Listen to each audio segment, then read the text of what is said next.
To pay it, haven't we? Anything he asks, we have to pay. We'll deal with that when the time comes.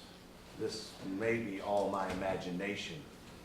You get to a point these days where you suspect everyone and everything again and again. Some simple look or word.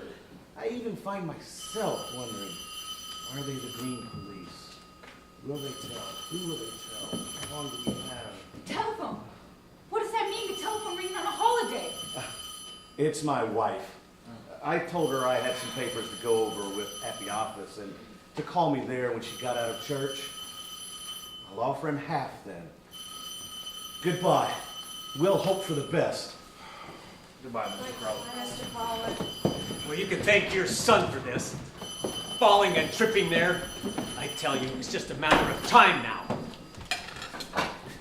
Oh, sometimes I just wish you would just come. Oh, Margaret. Then at least we would know where we were.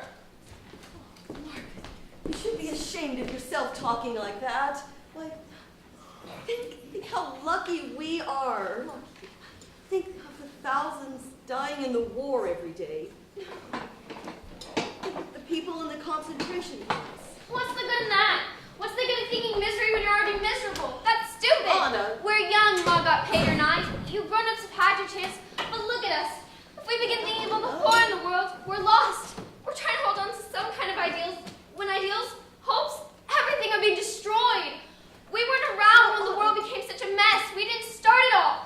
So don't take it out on us. Anna, what? Talks like we started this war. Did we start this war? She left your cake. You left us. Thanks.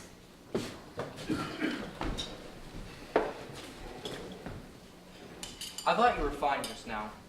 You know just how to talk to them. You know just how to say it. I'm no good.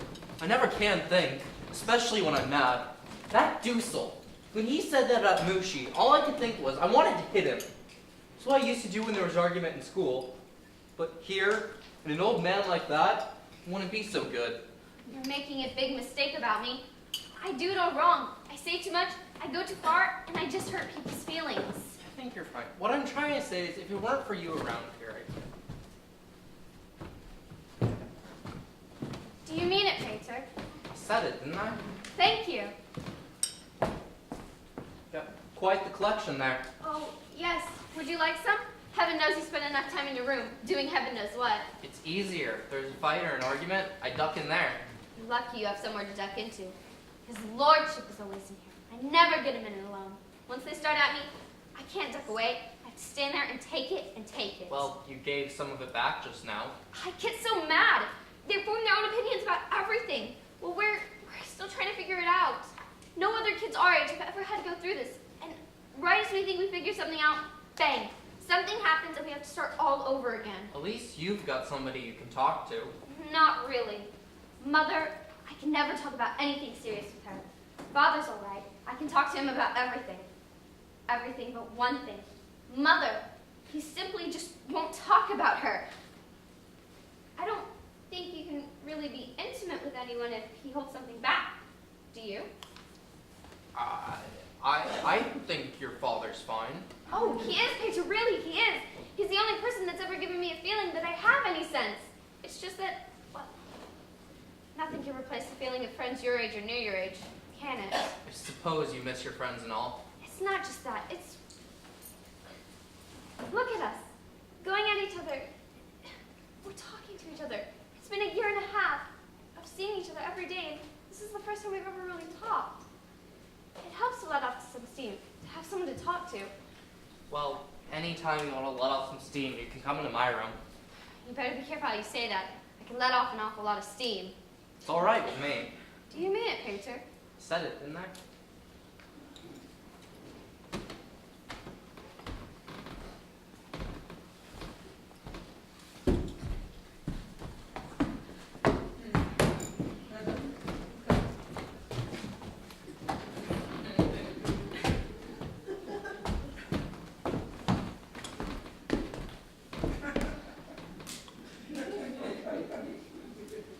We've had bad news.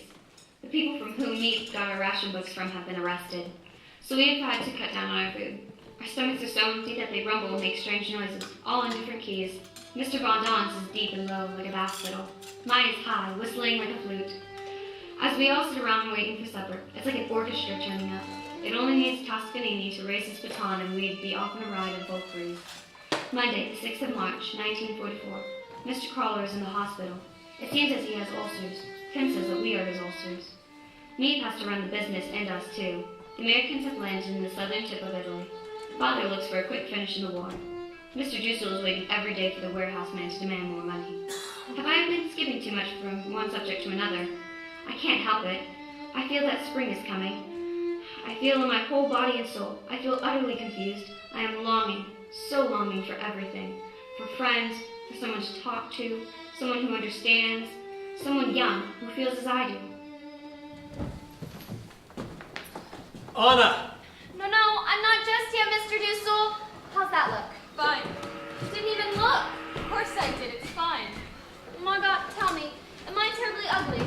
Stop fishing. No, tell me. Of course you're not. You've got nice eyes and a lot of animation and... A little vague, aren't you? May I come in? Yes, Mother, come in. Mr. Dussel is very impatient to get in here. For heaven's sakes, he's had the room to himself all day. Anna, you're not going in again tonight to see Peter, are you? That was my intention. Well, you've already spent a great deal of time in there. I've been in there exactly twice. Once to get the dictionary and 3/4 an hour before supper. And are you sure you're not disturbing him? I have some intuition, Mother. Well, let me ask at least this much. When you go to visit him, please don't go upstairs. You sound like Mrs. Von Dawn. No, well, I don't mean to suggest anything wrong. It's just that I wish you wouldn't open yourself up to criticism. That you wouldn't give Mrs. Von Dawn the opportunity to be unpleasant. Mrs. Von Dawn doesn't need an opportunity to be unpleasant.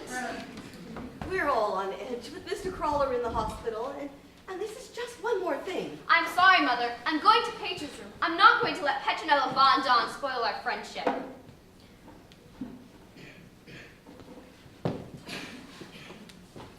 Why don't you two just talk in the main room? It'd save a lot of trouble. It's hard on Mother to have to listen to all those remarks from Mrs. Von Dawn and not say a word back. Why doesn't she say anything? I think it's ridiculous to just take it and take it. You don't understand Mother at all, do you? She's not like you. She can't talk back. It's not in her nature to fight back. Well, the only one I worry about is you. I feel awfully guilty about you. What for? Well, I feel as if every time I go into Page's room, I may be hurting you. I know if it were me, I'd be wild. I'd be madly jealous. If it were me. Well, I'm not. Really? Truly? You're not jealous at all? Well, of course I'm jealous. Jealous that you've got something to get up in the morning for. But jealous of you and Pater, no. Maybe there's nothing to be jealous of. Maybe I'm just a replacement for that cat of his and he doesn't really like me. Are you sure you don't want to come in with us? I have a book.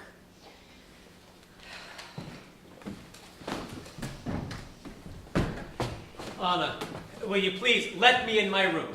Just a minute, dear, dear Mr. Dussel. Well, I'll turn the gauntlet. Well, thank you so much. Look at her go.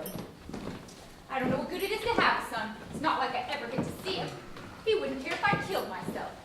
Anna, dear, I'd like to have a word with my son, if you don't mind. Pater,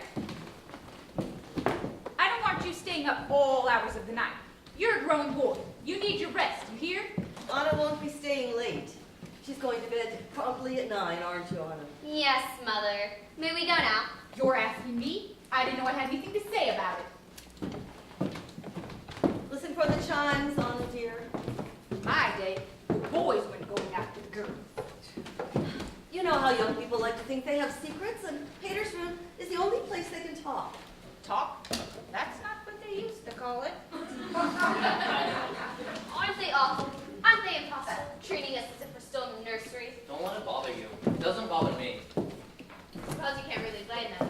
They think to what it was like back at our age. They don't realize how much more matured we are. I think of the wonderful discussions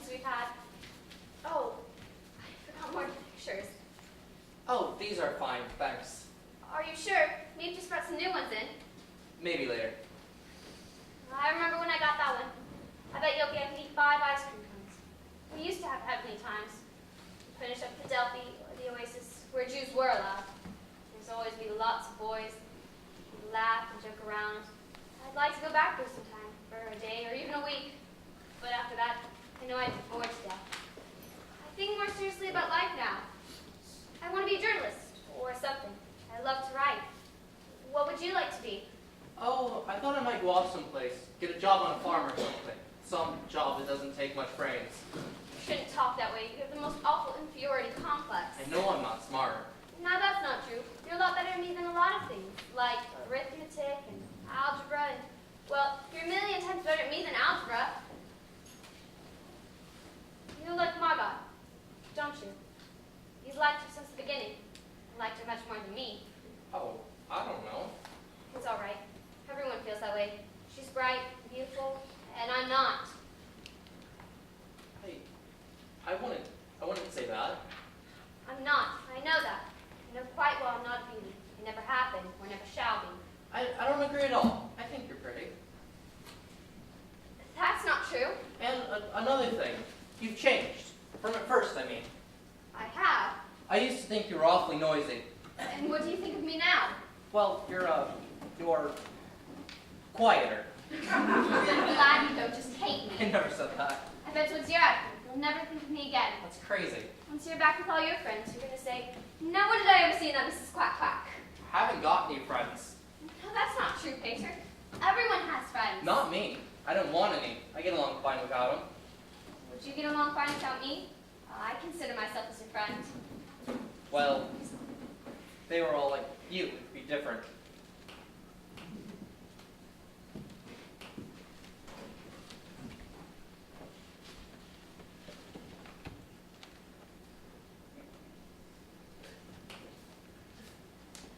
Pater, have you ever kissed a girl? Yes. Once. That picture's crooked. Was she pretty? What? The girl that you kissed. Oh, I don't know. I was blindfolded. That was already one of those kissing games. Suppose that doesn't really count, does it? They did it with me. I've been kissed twice. Once by a man I never met before, picked me up off the ice when I was crying and kissed my cheek. And the second was father's friend, Mr. Cooper's, who kissed my hand. I suppose those don't really count, do they? I wouldn't say so. I know almost for certain Margot would never kiss anyone unless she was engaged to them or something. And I'm sure Mother never touched a man before him, but I don't know. What do you think? Do you think a girl shouldn't kiss anyone unless she's engaged or something? I've just always believed that. Well, what do you think? Oh, I don't know. I mean, I suppose it depends on the girl, really. I mean, with some girls, anything they do is wrong. But with others, it wouldn't necessarily be wrong with them. I've always thought that when... 9 o'clock. I have to go. Right, that's right. Good night. You won't let them stop you coming, will you? No. I'd like to bring my diary. There's a lot about you in it. What kind of things? Well, I wouldn't want you to see some of it, but I used to think you were nothing, just the way you thought of me. Well, did you change your mind about me the way I changed my mind about you? Well, you'll see.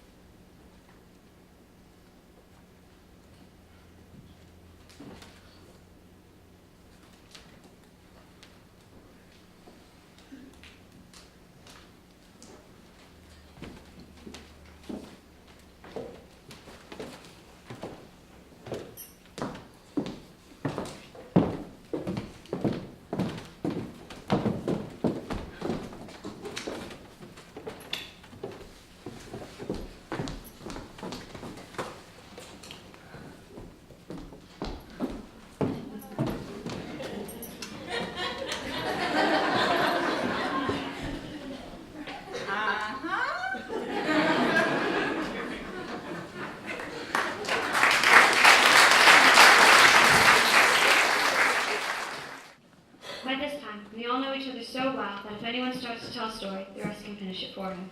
We're having to cut down still further on our meals. What makes it worse, the Reds have been at work again. They've carried off some of our precious food. Even Mr. Dussel wishes now that Mushi was here. Thursday, the 20th of April, 1944. Invasion fever is mounting every day. Nate tells us that the people outside talk of nothing else. For myself, life has become much more pleasant. I often go to Paige's room after supper. Oh, don't think I'm in love, because I'm not. But it does make life much more bearable to have someone whom you can exchange views. No more for tonight. P.S. I must confess, I must be honest, that I actually live for the next meeting. Is there anything lovelier than to sit under the skylight and feel the sun on your cheeks and have a darling boy in your arms?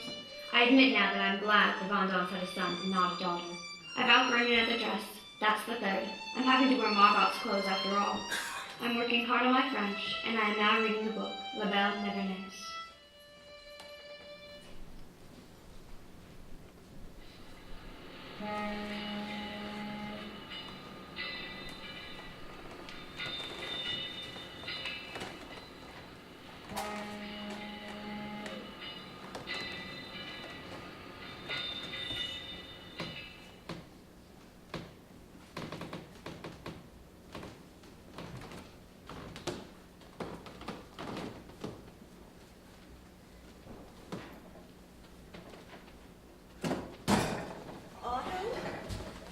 Otto, come quick! What is it? What's happening? He's stealing food!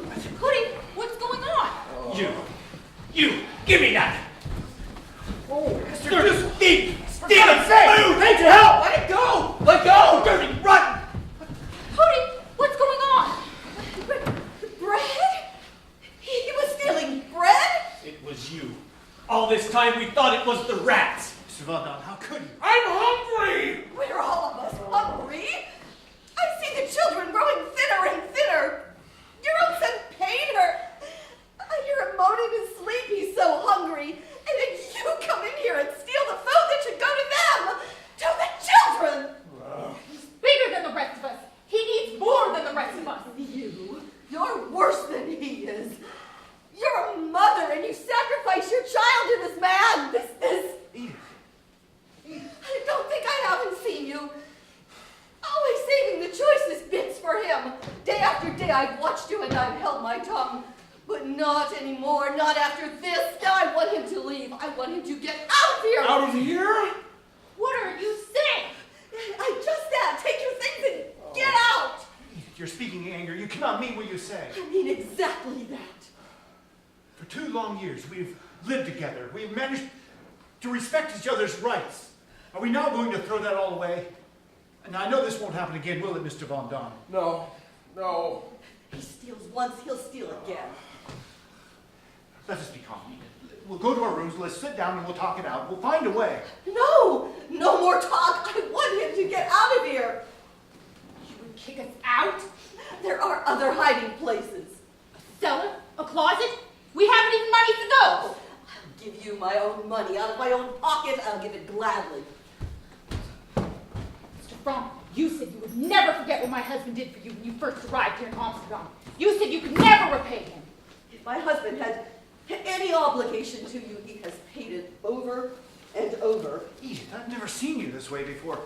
I don't know you. I should have spoken out long ago. Can't be nice to some people. If it wasn't for you, there would be more than enough food.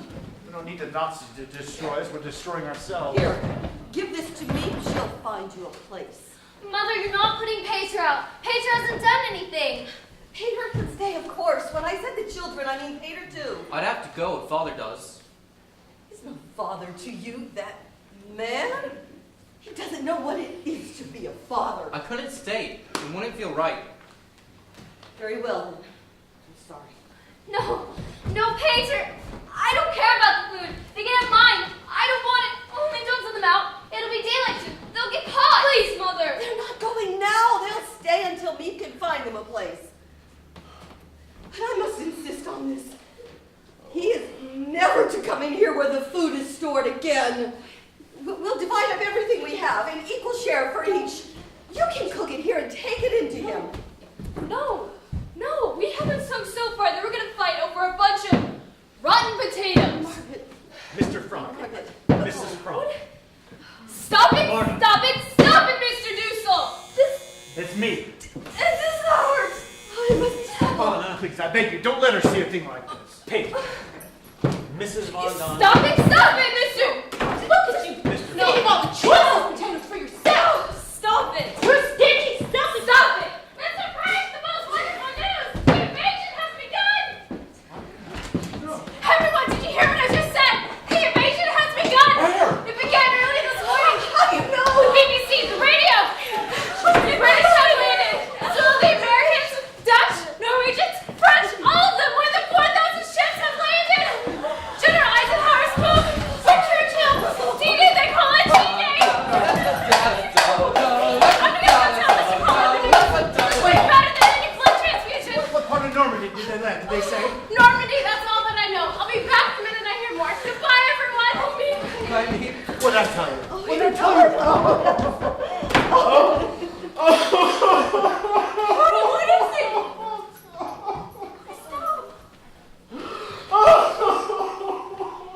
God, it's so a shame. For heaven's sake! It doesn't matter now. Didn't you hear what Meep said? The invasion has come. We're going to be liberated. This is a time of celebration. Steal bread from children. We've all done something that we're ashamed of. Look at me. The way I treated Mother. So mean and cruel to her. Really, no. It's true, I was awful. No one was as awful as I was. Stop it. Stop it. Let's be happy. Schnapps! Schnapps! Lie! What do you think of the terrible things that I said? No, you were right. You were right about it all. But then I should speak that way to you, our friends, our guests. Stop it. Stop it. You're spoiling the whole invasion.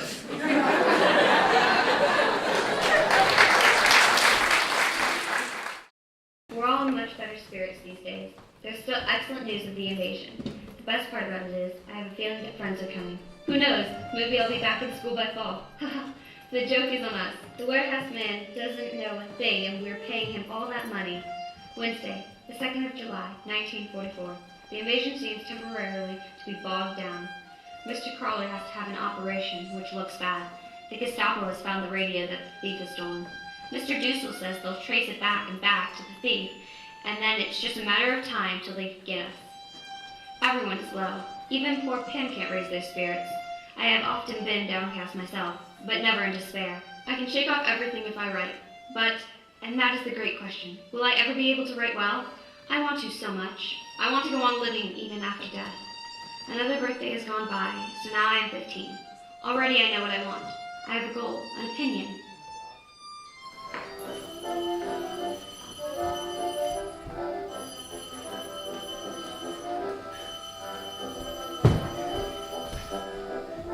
There it goes again, Mr. Frank. The telephone. Do you hear? Yes, I hear. I tell you, it's me. It's a signal. Meek's trying to get us. For some reason, she can't come to us. She's trying to warn us of something. Please. You're wasting your breath. Something has happened, Mr. Frank. For 3 days now, Meek has not been to visit us. And today, not a man has come to work. There hasn't been a sound in the building. Well, perhaps it's Sunday. We may have lost track of the days. Well, you have the diary there. What day is this? I don't lose track of the days. I know exactly what day it is. It's Friday, the 4th of August. Friday, and not a man at work. Crawler's dead. He's dead. That's the only explanation. Crawler's dead. They've shut down the building. Meek's trying to tell us. Meep would never telephone us. Mr. Frank, I beg you, answer it. Answer that. No. Mr. Frank, you don't have to say anything, but you could pick it up and you could listen and God's see if it's me. sake, I ask you. I'll do nothing that would let anyone know we're in the building. Mr. Frank is right. No sense in saying whose side you're on. Please, if we wait patiently, quietly, I know that help will come. I'm going down.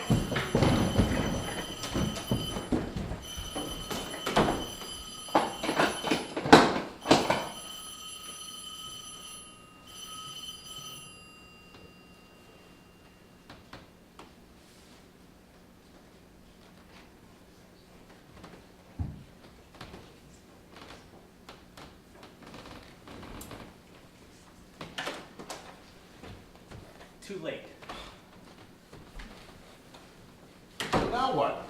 We just wait? We just wait here until we die? I can't stand it. I'll kill myself. Kill myself. Be silent. I think you want me to kill myself. I think you'd be happy if I did. Whose fault is it we're here? You wouldn't listen to me. You wouldn't listen to me when I wanted to go. We could have been somewhere safe, somewhere like America or Sweden. But you wouldn't leave your things. You wouldn't leave your furniture. Let me go. You want to quit smoking?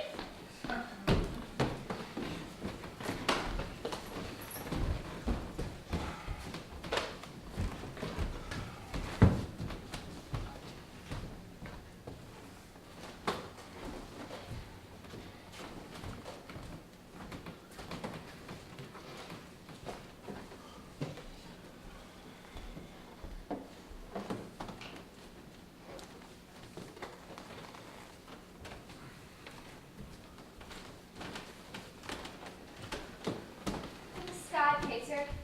Isn't it beautiful? Aren't the clouds lovely? You know what I do is I can't stand being cooped up for one more minute. I think myself out. I think myself out on a walk in the park where I used to go with him, where the daffodils and the violets grow down the slopes. You know what's the most wonderful part about thinking yourself out? You can have it any way you'd like. You know, violets, chrysanthemums, roses, all blooming at the same time. It's funny, really. I used to take it all for granted. And now, I've gone crazy with everything to do with nature. Haven't you? I've just gone crazy. I think if something doesn't happen soon, if we don't get out of here, I can't take much more of it. I wish you had a religion, Pacer. No thanks. Not for me. Oh, I don't mean you have to be orthodox or believe in heaven and hell and purgatory and things. I just mean to believe in something. To have some kind of religion. When I think of all that's out there, the trees, the birds, the flowers, and I think of the dearness of you, Pacer. And when I think of all the good in the people we know, Mr. Crawler, me, Dirt, the vegetable man, when I think of these things, I'm not afraid anymore. I find myself and God. Well, that's fine. But when I think, I get mad. Look at us, hiding up here for 2 years, not able to move, caught here like waiting for them to come and get us. And all for what? We're not the only people that have had to suffer. Sometimes it's one way, sometimes it's another. That doesn't and make me feel any better.